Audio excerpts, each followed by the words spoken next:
Un jour, à Célesteville, Babar appelle ses enfants, Pomme, Flore, Alexandre et leur cousin Arthur. Il leur dit: je viens de recevoir une lettre de mon amie, la vieille dame. Oh, la vieille dame, quelle bonheur! Écoutez quoi? Voici ce qu'elle me dit. Mon cher Babar, je m'ennuie de vous tous et pense revenir bientôt. Mon frère, le professeur Griffaton, viendra peut-être aussi avec ses 2 petits-enfants, Colin et Nadine. Je me réjouis de vous revoir et vous embrasse bien fort. Quelle bonne nouvelle, n'est-ce pas? Nous adorons la vieille dame. Elle raconte des histoires, elle vient nous porter le soir. Elle a toujours des bonbons, elle nous apprend des chansons. Jamais elle ne nous punit, toujours on lui obéit. Et même quand elle nous gronde, c'est la plus gentille du monde. Quelques jours plus tard, une 2 chevaux s'arrête dans la cour du palais. Les voilà, prenez les voilà. Oh, cher ami, que je suis heureux. Permettez-moi de vous embrasser. Vous avez une splendide, mon cher Babar. Mais oui, C'est comme les enfants ont grandi. n'est-ce pas? Eh bien, les enfants, voyons, dites bonjour. Voilà. Ah, je vous présente mon frère, le professeur Griffaton, et mes petits neveux, Colin et Nadine. Le professeur a des cheveux un peu longs, des lunettes et une serviette en cuir comme tous les savants. Il est très ému. J'ai tellement entendu parler de vous par ma sœur, c'est une grande joie, vraiment. Je suis... Vous devez être fatigué. On va vous montrer vos chambres. Et moi, mes enfants, je vais vous montrer les cadeaux que je vous ai apportés.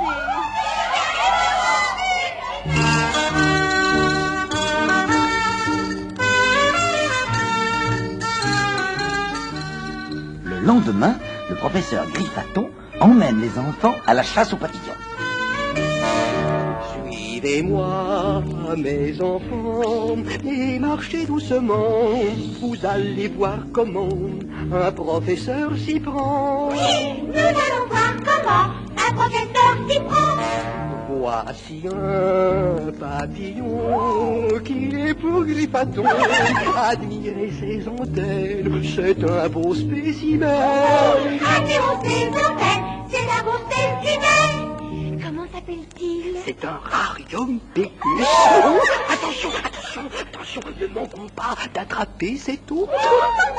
Hélas, au moment où le professeur Griffaton allait s'emparer de ce beau papillon jaune, Pomme se met à souffler dessus.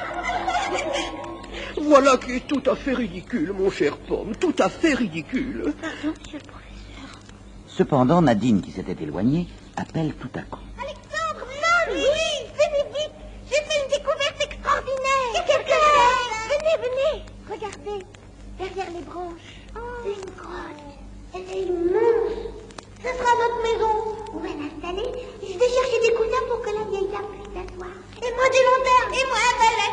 Vite au travail. Il faut nettoyer, il faut balayer, il faut retirer les toiles d'araignée, il faut appliquer, il faut décorer, et puis après quoi nous ferons visiter. Pomme, passe-moi l'échelle s'il te plaît. Oui, voilà. Enfin, tout est prêt dans la grotte. Il y a des tables, des chaises et beaucoup de chandeliers avec des bougies qui scintillent. Les enfants invitent Babar, Céleste et leurs amis. Aidés par la vieille dame, ils ont préparé un succulent goûter avec beaucoup de gâteaux. Encore un peu de brioche, Babar? Non, vraiment, merci beaucoup. Arthur, est-ce que tu n'as pas fini le plat d'éclairs à toi tout seul? Si, tante Céleste. J'ai bien peur que tu ne sois malade encore une fois. Tiens, mais qu'est-ce passé tous? On nous a abandonnés. En effet, laissant la vieille dame confortablement installée entre Babar et Céleste, tous les éléphants sont partis se déguiser pour leur faire une surprise. C'est une idée de Nadine, qui a trouvé des costumes dans les armoires du palais des fêtes. Ils reviennent bientôt en arlequin et en pierrot.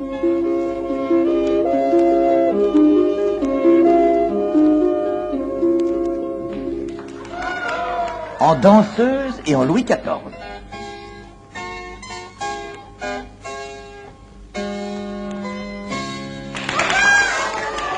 En Mercure en pompier, en clown, en équilibriste sur une licorne dont le professeur Griffaton, déguisé en Monsieur Loyal, tient les rênes.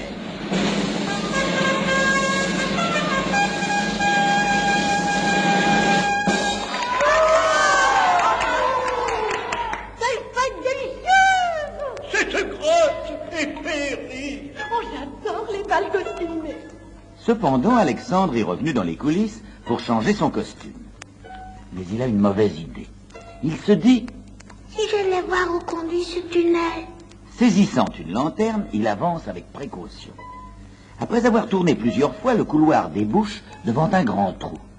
Alexandre se penche, essaie de voir ce qu'il y a au fond, et patatras, il glisse et tombe. Et la lanterne est cassée. Il fait noir. Alexandre pleure.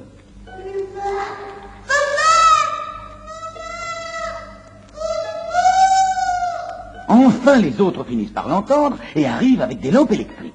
Calme-toi, Alexandre. Podular va te lancer une corde. Tu l'enrouleras autour de ta trompe et on te remontera tout doucement. En effet, quelques minutes plus tard, Alexandre est dans les bras de ses parents. La fête est terminée. Les déguisements sont rangés. Griffaton, Babar et Cornelius ont de grands projets concernant la grotte.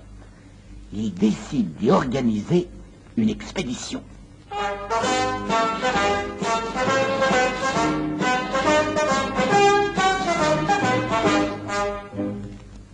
Le lendemain matin, une équipe composée de Babar, d'Arthur, de Podular, d'Olivier le mécanicien et du docteur Capoulos descend dans la grotte. Chacun a revêtu une combinaison imperméable et porte un casque à lampe. En liaison téléphonique avec eux, le professeur Griffaton et le général Cornelius sont restés en haut. Allô, Babar. Ici Cornelius. M'entendez-vous? Allô, Babar. Allô, Cornelius. Ici Babar. Je vous entends. Nous venons de traverser les salles de Nadine et le couloir d'Alexandre. Nous continuons toujours. Terminé.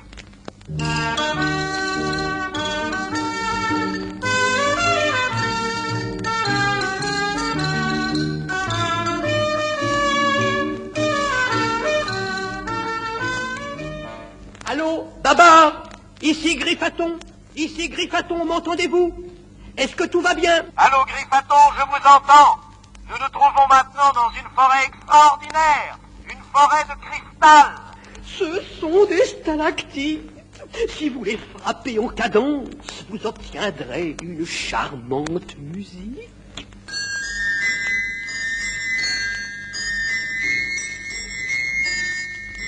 Babar et toute l'équipe des spéléologues sont de plus en plus passionnés par les découvertes qu'ils font. Voici maintenant qu'apparaît une rivière souterraine.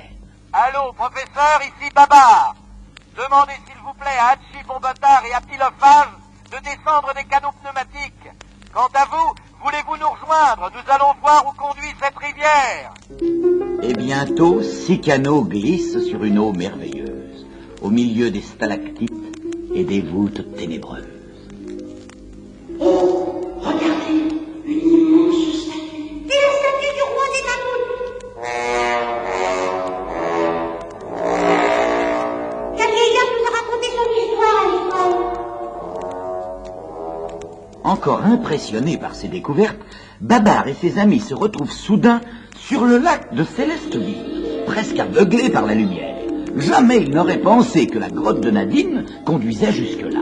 Sur le rivage, à Célesteville, chacun est impatient de les accueillir.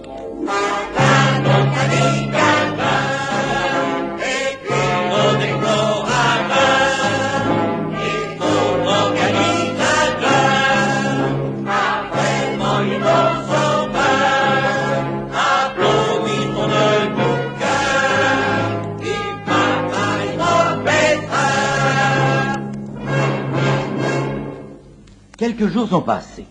Après une longue conversation avec Babar, le professeur Griffaton est allé voir le commandant du port avec Hachi Bombotard.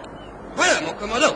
J'ai ici le plan d'un bateau-mouche qui ferait le tour du lac de Célesteville pour s'arrêter devant la sortie de la rivière. Nous aurions là un débarcadère Et chaque éléphant y choisirait son canot pour visiter les grottes. Bravo, bravo, nous allons voir cela. Et vous savez que j'aime les exécutions rapides. En effet, le bateau-mouche est bientôt prêt pour son premier voyage. Eh bien, voici votre idée réalisée, professeur. Et je crois que tous les éléphants sont ravis. Alors montez, ne vous bousculez pas. Mobilier s'il vous plaît. Larguez les amarres. Voilà parti. Eh bien, où sont les enfants? Où sont-ils? Eh bien voilà. Arthur et ses petits amis étaient allés faire une promenade à bicyclette. Colin et Nadine avaient pris place dans une remorque. Tout le monde s'amusait beaucoup et avait un peu oublié l'heure, lorsque tout à coup... Ça y est, le bateau s'en va. Vite, vite, pédalons les amis. Hélas, trop tard, le bateau est parti. Un marin qui voit les enfants désolés les appelle et leur crie: Dans 5 minutes, le bateau mouche va passer sous le pont. Courez, vous pouvez le rattraper. Une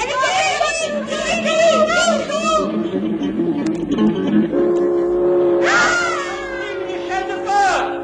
Attention, un seul à la fois. Ouf! Ils sont arrivés à temps. Et l'on repart. Accoudée au bastingage, la vieille dame regarde l'eau filer. Elle est très contente. Bientôt, le bateau-mouche accoste au débarcadère et chacun choisit un canot pneumatique pour visiter la rivière souterraine. Allons, Cornelius, et vous, chers amis, venez. Non, nous restons. Allons, craignons l'humidité. À cause de nos rhumatismes. Ah oui. Au revoir. Au revoir. Pas d'imprudence. Babar allume les phares de son canot.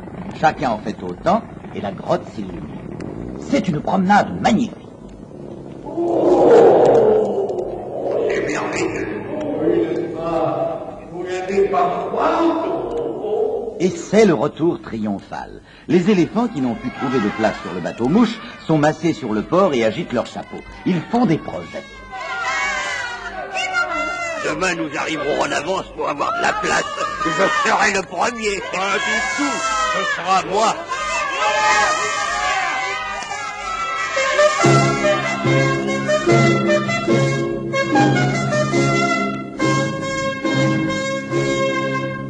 Le soir, au palais, Cornelius décore le professeur Griffaton en présence du roi Babar et de la reine Céleste.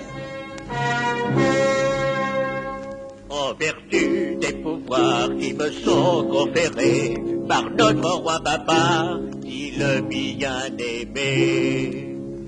Moi, Cornelius, déclare que le cher professeur est nommé bienfaiteur de notre belle cité.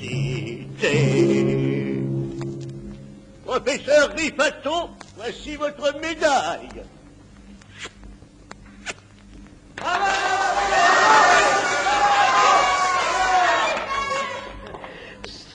C'est le plus beau jour de ma vie. D'ailleurs, tout le monde est heureux. Que de beaux rêves chacun va faire. Quel beau pays que ce pays des éléphants.